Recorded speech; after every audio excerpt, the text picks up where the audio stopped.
want to water this tree.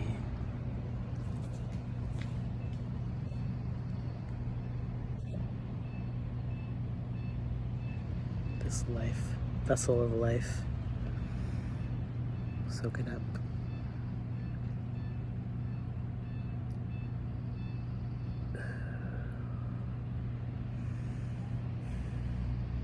Wisdom to know what's nourishing and wisdom to know what's draining.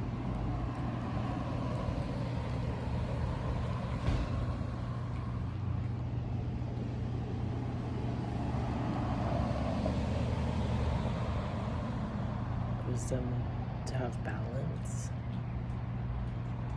Wisdom to love and appreciate and accept humble humility.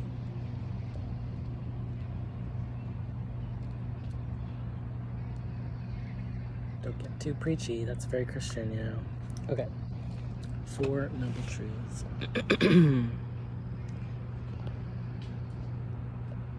Okay, I don't want to be arrogant. I don't want to seem like I'm talking down or sharing information.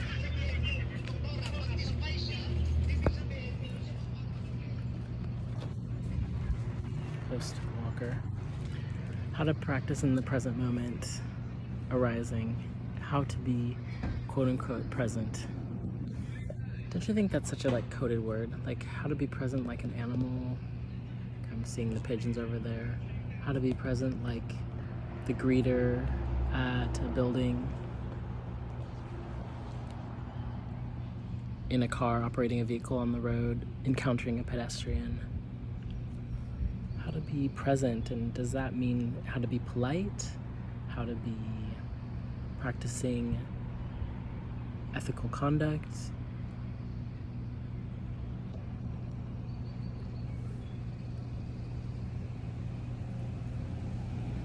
What do we mean when we say be present?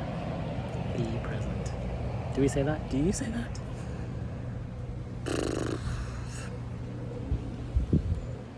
Think of it in other words too, like notice what's happening, widen my scope. So what's bringing me into thinking about the 4 Noble Truths today is being present. Why is that relevant to the 4 Noble Truths? And what does it mean to be present? Okay, yeah. I hope that's interesting at all. And working with present moment arisings here in this space. Hopefully my sound is okay this time even, because I can feel a lot of wind. Even rustling the trees, cars. Be present. How does that connect to the 4 Noble Truths? Including, yeah, okay.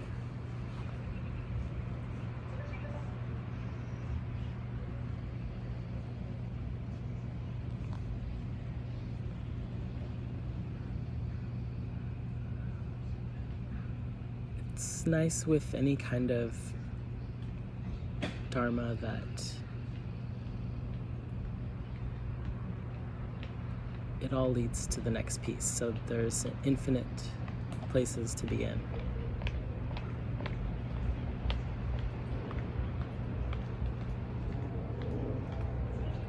So when I think about the 4 Noble Truths, that encompasses the whole path. If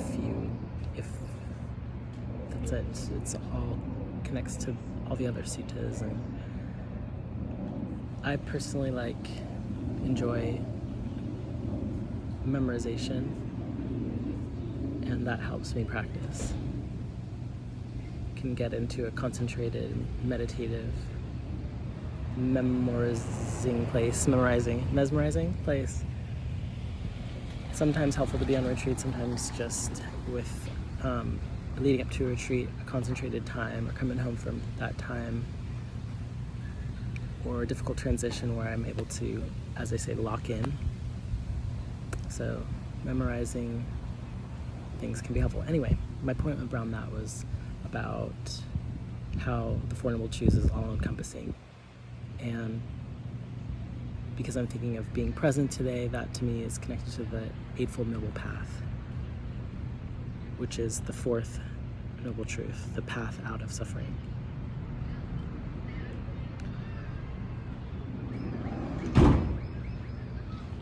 Well, I think the Eightfold Path helps you understand how to be present in a good way. Supportive, productive, balanced, loving, compassionate, happy, powerful way.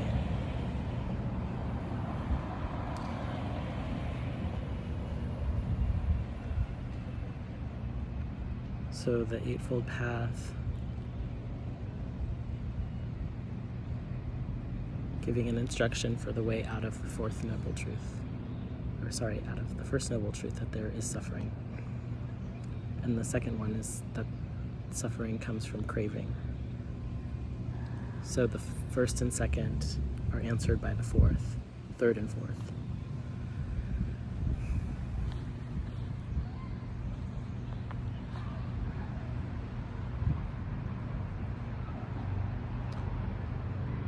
So I'm thinking out loud, is that kind of sharing clear? Am I confusing? I feel like sometimes I talk to my friends and I can't tell if they want to hear about it, so I feel embarrassed to talk about it. But then I'm like, I can't get a sense of like how much to share here.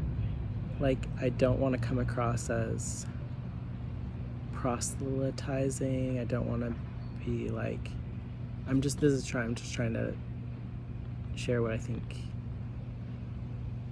I'm able to share that's helpful. I don't know. But you know, everybody has a different opinion about what's helpful.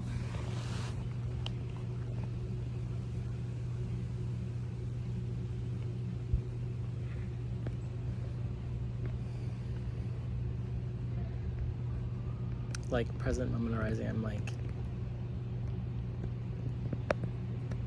wishing to practice collectively in the present moment. Like, what if day of mindfulness, moving together, and we practiced with being together in public space outdoors, could include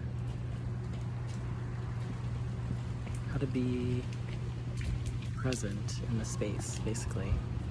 So like when I'm being present in the space, sometimes that means I come across other beings, or I get caught up in my own thoughts, or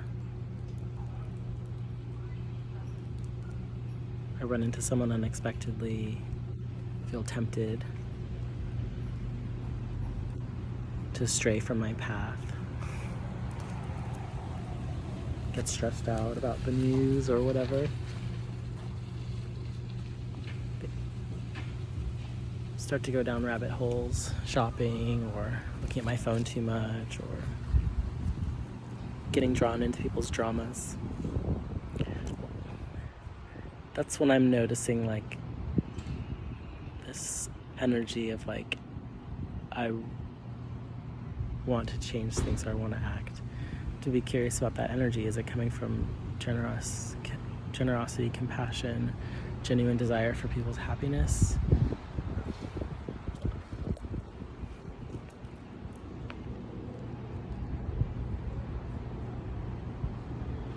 And then if not, maybe it's not going to lead to enlightenment, freedom, release from suffering, because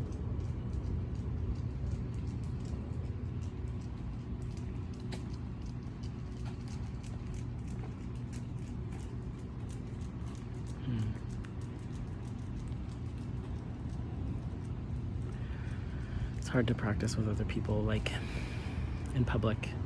So I was imagining we're sitting around here in a circle, being present together, and like,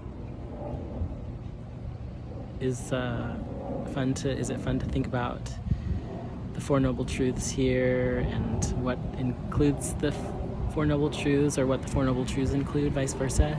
To me, it's like all of Buddhism, so let's just narrow it down. I've only been talking for 10 minutes. Here's my short and narrow about the Four Noble Truths. The first is that there's suffering any way you slice it. And that the suffering that is encountered by this consciousness, this person, this being, these senses, contributes cravings that lead to the suffering and then are then experienced by these senses, suffering because of craving occurring. And then, anyway, so that should describe the experience of suffering, that there is suffering, and what leads to suffering is that craving. Not to get too involved there, but there's so many things you could explore there. You could explore karma, you could explore how you can tell if you're in craving or not in craving. It's a middle path. In other words, that's another teaching of like, it's not about indulging the senses, but it's not about denying the senses.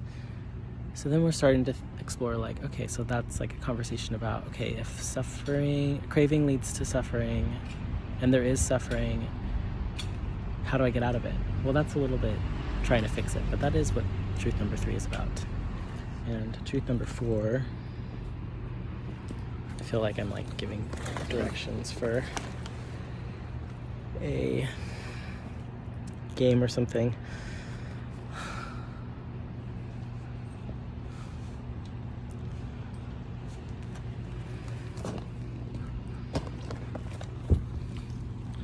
Just kind of stood up for some reason because someone walked by, you know.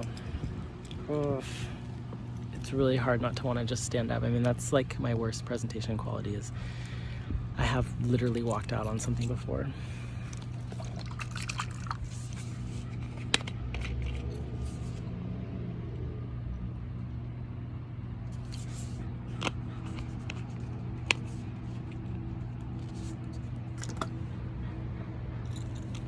Okay, first noble truth is that there's suffering. Second noble truth is that the origin of that suffering is craving. And the third truth is that there is a way out of that suffering. Yay, thank goodness. Or maybe just, well, no preference, you know? If I come back again as a ghoul on this plane, so be it. I accept. Maybe that's true freedom, is accepting, repeating everything over and over and over and over and over again, ad nauseum.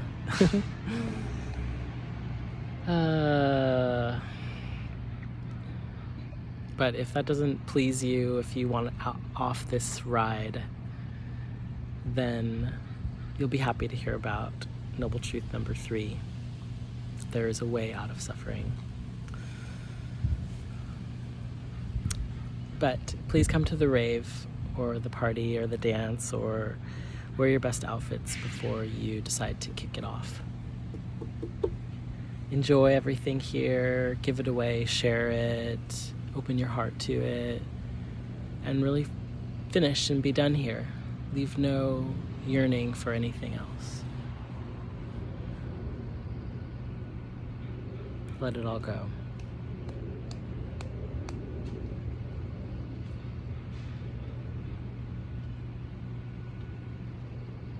If you need more guidance than that, I suggest noble truth number 4. That way out of suffering that truth number 3 lays out is the Eightfold Noble Path. One thing leads to another, one instruction leads to another. The Four Noble Truths lead to the Eightfold Path.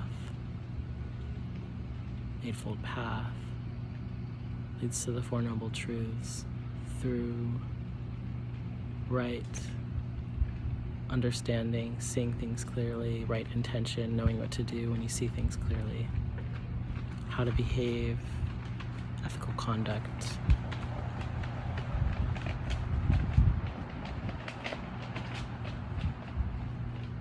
And how to cultivate wisdom that leads to insight, liberation, full acceptance of everything, nothing inside or outside, everything outside, inside.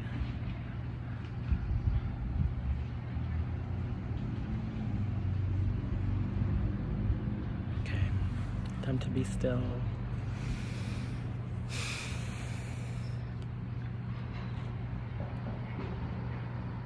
Do a meditation. Thank you for listening. This was a wild 15 minutes, and I promised to do my first draft today, so this was it. Thank you for your time. Don't need to say all that next time, but let's sit quietly.